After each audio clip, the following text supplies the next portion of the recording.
చంద్రబాబు పవన్ కళ్యాణ్ ఇద్దరు కూడా రాష్ట్రంలో పర్యటించారు. మేము ఎక్కడ కూడా అడ్డుకోలేదు. పర్మిషన్లు ఇచ్చాం.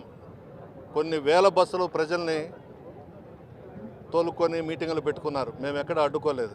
ఈరోజు ఎందుకు ఈ విధంగా చేస్తున్నారు? ఏ జిల్లాకు జగన్మోహన్ రెడ్డి గారు వచ్చినా చంద్రబాబు నాయుడు, లోకేష్ బాబు ఉలిక్కి పడుతున్నారు. ఎందుకు మీకు అంత భయం? ఎలాగో ఈ సంవత్సరం రోజుల్లోపే మీ బ్రతుకేందో, మీ అధికారం ఏందో తెలిసిపోయింది. ప్రజలకి బాగా వ్యతిరేకత వచ్చింది. ప్రజలందరూ కూడా జగన్మోహన్ రెడ్డి గారిని మరలా ఎప్పుడు ఎలక్షన్లు వచ్చినా ముఖ్యమంత్రిగా చేసుకోవాలని అనుకుంటున్నారు. ఈ తాటాకు చప్పుళ్లకు వైఎస్ఆర్ కాంగ్రెస్ పార్టీ నాయకులు కానీ కార్యకర్తలు కానీ భయపడే సమస్య లేదు. ఈరోజు జిల్లా మొత్తం రోడ్ల మీదకి వచ్చింది. జగన్మోహన్ రెడ్డి గారికి బ్రహ్మరథం పడుతున్నారు. ఇటువంటి పోలీసుల్ని, ఈ అధికార పార్టీని చాలామందిని చూసాం. భయపడే ప్రసక్తే లేదు. సార్, ఎంతమంది జన సమీకరణ చేస్తున్నారో అందుకే నోటీసులు ఇచ్చామని. జన సమీకరణ మేము చేయడం లేదు.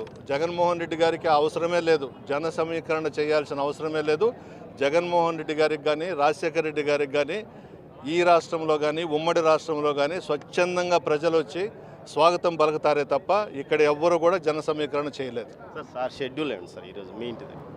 అంటే 11కి అక్కడ చాపర్లో దిగుతారు.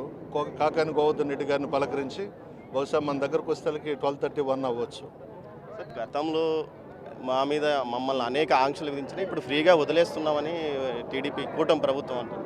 ఎక్కడ ఫ్రీగా వదులుతున్నారు? మేము వదిలేసాము చంద్రబాబు నాయుడిని, పవన్ కళ్యాణ్ని. మా జగన్మోహన్ రెడ్డి గారు కానీ, మా ప్రభుత్వం కానీ మేము అనుకోని ఉంటే అసలు చంద్రబాబు కానీ, పవన్ కళ్యాణ్ కానీ తిరుగుండేవాళ్ళ? రాష్ట్రంలో ఎన్ని సభలు పెట్టారు మీరు? ఏ విధంగా జన సమీకరణ చేశారు? మేము అడ్డుకున్నామా? అడ్డుకోలేదు కదా. ఇదేమి సాంప్రదాయం? ఆశ్చర్యంగా ఉంది. అదే చెప్తున్నా, 61 నుంచి మా కుటుంబం రాజకీయాల్లో ఉంటే ఇటువంటి మేము ఎప్పుడూ చూడలేదు. నేను 6 సార్లు ఎమ్మెల్యేగా గెలిచా, మంత్రిగా చేశా. నన్నే ఇక్కడ ఉండేదానికి లేదు, వెళ్ళిపోమంటున్నారు. నేను పోను, మీరు అరెస్ట్ చేస్తే చేసుకోండి అని చెప్పినాను. మా పెద్ద ఆయన వస్తున్నాడు, ఆయన్ని ఇక్కడ నుంచి మా ఇంటి దాకా తీసుకుపోయేదని మేము ఇక్కడికి వచ్చాము. మీరేం చేస్తారో చేసుకోమని చెప్పినాను. సార్, భారీ ఎత్తున ర్యాలీ చేయడం వల్ల ప్రజలకు ఇబ్బంది, అందుకోసమే మేము ఈ విధమైన ఆంక్షలు పెట్టామని పోలీసులు అంటారు. ఎక్కడ ర్యాలీ ఎక్కడ ఉంది? ర్యాలీలు యాడ్ చేస్తున్నాము. ఎక్కడికక్కడ ప్రజలు స్వచ్ఛందంగా జగన్మోహన్ రెడ్డి గారు వెహికల్స్ని ఆపేస్తున్నారు, ఎదురు స్వాగతం పలుకుతున్నారు. ఇవన్నీ ర్యాలీలు ఎందుకు అవుతాయి? ఇప్పుడు ఇదేమన్నా పెద్ద ర్యాలీయా? హాస్పిటల్ నుంచి మా ఇంటి దాకా ర్యాలీ ఏం కాదు కదా.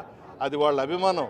జగన్మోహన్ రెడ్డి గారన్నా, రాజశేఖర రెడ్డి గారన్నా నాయకుల్లో, కార్యకర్తల్లో, ప్రజల్లో బ్రహ్మాండమైనటువంటి అభిమానం ఉంది. అందుకే ఈరోజు అందరూ రోడ్ల మీదకి వచ్చారు, ఎన్ని ఆంక్షలు పెట్టినా కూడా.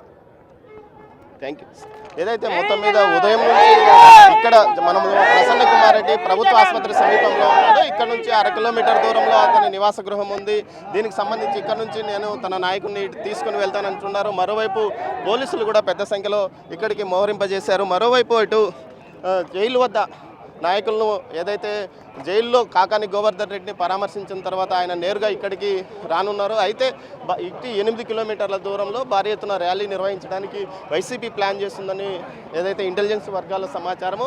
మొత్తం మీద చూస్తే ప్రస్తుతం మనం ఏదైతే ఆసుపత్రి ఏరియాలో ఉన్నామో, నెల్లూరు ప్రధాన ఆసుపత్రి ఏరియాలో ఉన్నాము. పెద్ద సంఖ్యలో ఇటు వైసీపీ శ్రేణులు ఇక్కడ గుమిగూడు ఉన్న పరిస్థితి. మరోవైపు పోలీసులు కూడా పరిస్థితిని సరిదిద్దడానికి పూర్తి స్థాయిలో ఇటు రోపులు కానీ అదేవిధంగా బ్యారికేడ్లు కూడా ఏర్పాటు చేసి ఎక్కడికెక్కడ అడ్డుకోవడానికి ప్రయత్నిస్తున్న పరిస్థితి కనిపిస్తుంది. ఏదైతే బంగారుపాలెంలో జరిగి హెలిప్యాడ్ వద్ద నుంచి మార్కెట్ యార్డ్ వద్దకు చేరుకోవడానికి సుమారు 2:30 నుంచి 3 గంటలు పట్టిన సమయంలో ఇక్కడ కూడా అదేవిధంగా అదే వ్యూహంతో వైసీపీ ప్లాన్ చేస్తుందని కూడా అంటున్నారు. మొత్తం మీద చూస్తే ప్రస్తుతం ఈ మినీ బైపాస్ రోడ్డుకు సంబంధించి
దూరంగా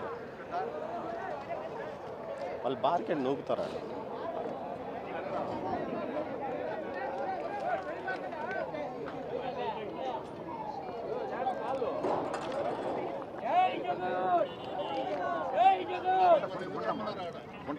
అది ఆడనే ఉన్నది ఎప్పటి నుంచి.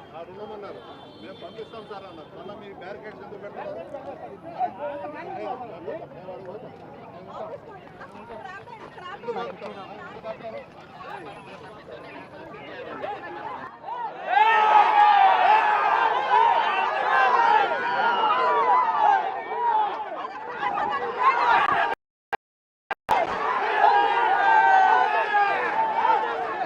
Yeah.